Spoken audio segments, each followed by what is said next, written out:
بسم اللہ الرحمن الرحیم۔ روزہ میں مسواک یا برش پیسٹ کرنا کیسا ہے؟ سوال: روزہ رکھنے کے بعد منجن یا برش پیسٹ کے ذریعے دانت صاف کر سکتے ہیں یا نہیں؟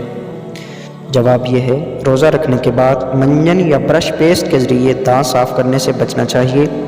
اگر ان کا ایک ذرہ بھی حلق میں اترتا ہوا محسوس ہوا تو روزہ ٹوٹ جائے گا، کیونکہ پیسٹ بہت تیز ہوتا ہے اور منجن بھی کافی نمکین اور باریک ہوتا ہے، اس کا حلق میں اترنے کا قوی امکان ہے۔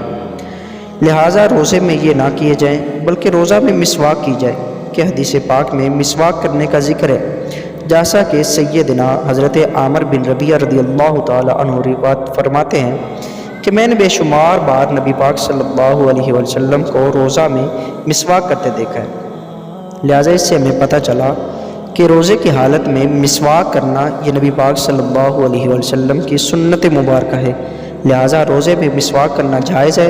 اس سے روزے میں کچھ فرق نہیں آئے گا، روزہ نہیں ٹوٹے گا، البتہ پیسٹ وغیرہ نہیں کرنا چاہیے۔